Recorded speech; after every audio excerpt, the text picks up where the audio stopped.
Fast food drive-thrus, fresh chicken on the backyard grill, chicken wings for football games, trays of chicken products in the meat section of the grocery store, and busy Gulf Coast ports loading frozen leg quarters. All of these are indicators of the impact of the Mississippi poultry industry. Entrepreneurs and farmers willing to risk their futures by capitalizing on university research grew the industry from scattered barnyard flocks into a global industry that is an economic giant in Mississippi's economy.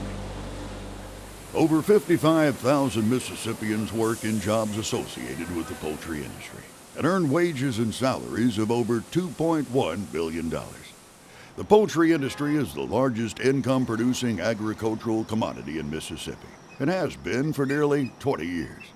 The value of production, the amount paid to farmers, has been over $2 billion per year for nearly a decade. Our state ranks as one of the top in the country in broiler production, and the largest egg production company in the world is headquartered in Mississippi.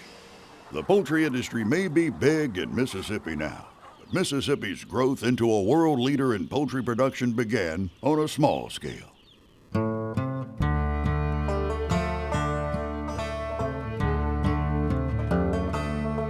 In the early 1900s, our nation's poultry industry was based in the Northeast and on the eastern seaboard.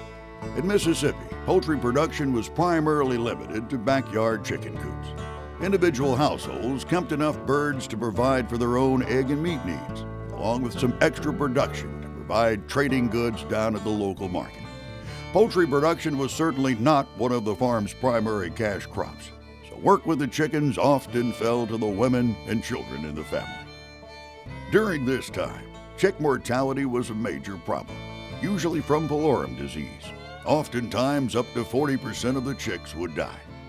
The Mississippi State University Extension Service assisted in organizing and sponsoring educational programs to solve these and other problems for farmers. The Extension Service even utilized 4-H clubs to teach the children how to raise chickens. There were poultry clubs and competitions to teach better poultry management practices, with the goal that this knowledge would eventually be passed on to their parents. Other organizations also pitched in to advance the poultry industry in Mississippi. The Mississippi Poultry Association has been around since the very beginning. In 1937, they first organized under the name of the Mississippi Poultry Improvement Association. The early goal of the organization was very simple: to promote the poultry industry in the state and to support a state plan to eradicate pullorum disease.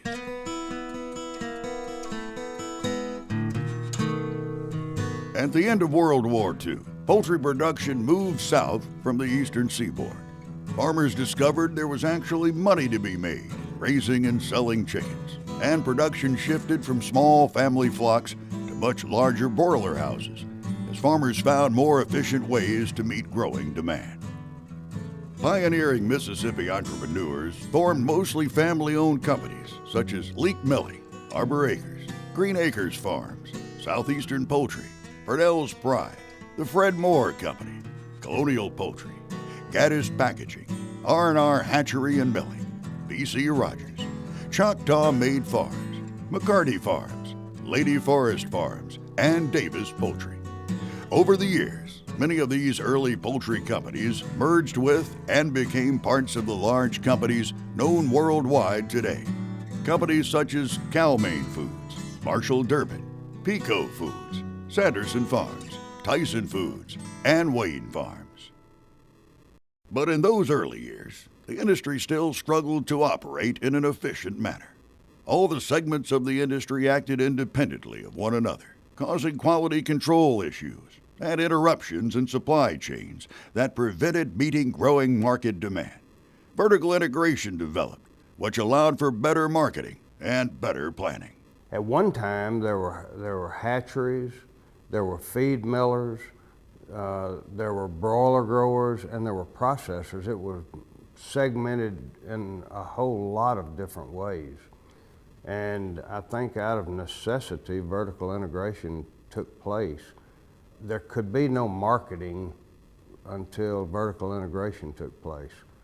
There could be no branding out of a processing plant and there could be no capacity utilization, economy of scale until vertical integration took place. Vertical integration was also important to the egg companies as well. They also saw the need to control cost and quality and moved to own and control the entire production operation, from acquiring breeding stock for laying hens all the way through packaging and delivery of eggs. Fred Adams, Cal-Maine founder, grew the company into the world's largest egg producer through more efficient production. When Fred first started the company, we had all contract producers, which were located 20 to 50 miles away from our feed mills.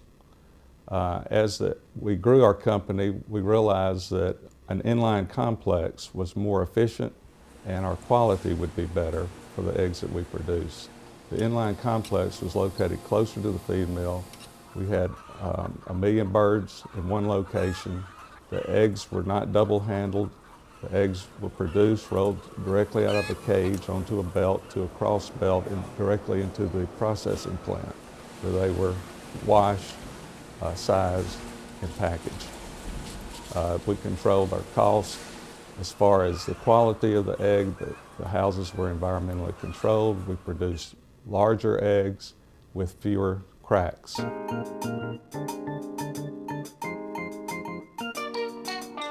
The 70s, 80s, and 90s marked a time of great growth in the poultry industry, fueled by several factors. First, America was changing. People became more health conscious in their diets, and the low-fat white meat of chickens grew in popularity. Women became a huge part of the workforce, and the demand for convenient yet nutritious food skyrocketed. The poultry industry responded with many new products, and the per capita consumption of poultry products in the United States almost doubled. You had the fast food industry developing, you had the casual dining industry developing, and you also had the per capita consumption growth happening all at the same time. So we had all these new products. There were batter breaded products going to the grocery store, frozen and marinated products in the grocery store, just all kind of convenient, low-cost, nutritious products. New products, growth, processing plant changes, breed changes, all of that in response to new consumer demands. And it became global beginning in the 1990s. Secondly, the Mississippi Poultry Association developed into a strong advocate for the industry. The association spearheaded 2 changes that prepared for the expansion. In a landmark piece of legislation in 1990, the association proposed the Emerging Crops Loan Program that created a state revolving loan fund that has helped thousands of farmers get into the business and expand. Also in the 1990s, the association developed what is known as the 10 Points, a list of business practices that ensures openness and fair dealings between growers and companies that has become a model for other states. And finally, in the 1990s, the industry stretched out its wings to become a global influence. American product demand worked hand in hand with the global markets. Americans crave the tender cuts of white meat, boneless breasts, chicken tenders, and nuggets. But that left the poultry companies holding huge amounts of dark meat leg quarters. They struggled with what to do with so much leftover product, until they looked just a little further away for a market. Russia was really the key market that opened up in the mid-1990s, and they preferred dark meat. They preferred it, and the price was right, and the price was right for us too. And it was really a boon to the domestic poultry producer. And subsequent to Russia, multiple markets opened up in the export market, and they continue to open up today. We have seen continents open up to us, not just individual countries, new continents. and it's continued to expand, and we've been very fortunate.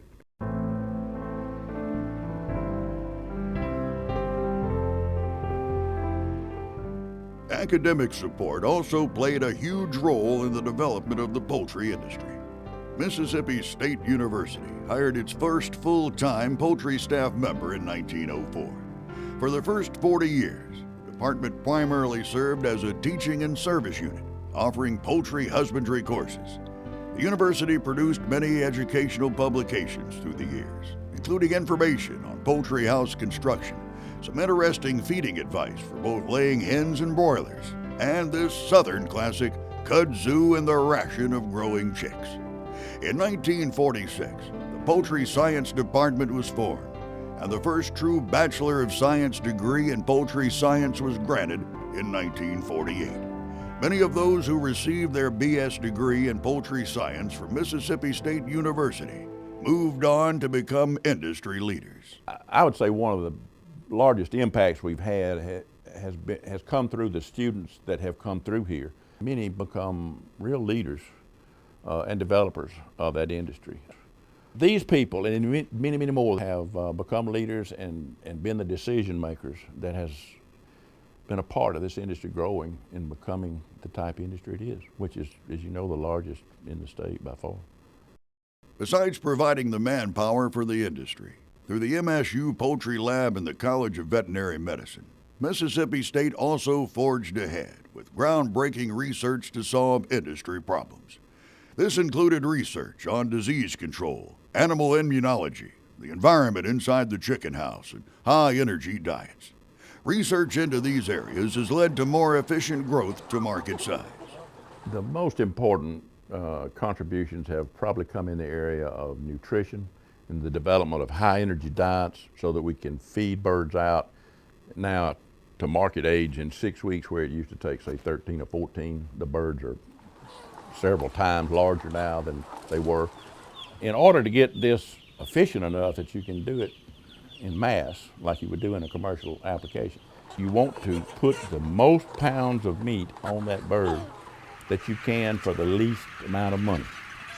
And that's what the high-energy diets and least cost formulation allowed us to do. I would say those are probably the most important things that we've done. The Mississippi poultry industry has come a long way, from backyard chicken coops that provided a few pennies to the family farmer, to massive chicken houses and processing plants that pump billions of dollars into our economy. Poultry products from Mississippi are fresh, natural, wholesome, nutritious, and affordable. The world is discovering Mississippi poultry, and the pioneering work done in the last century has prepared Mississippians to feed the world and continue to grow our state's economy.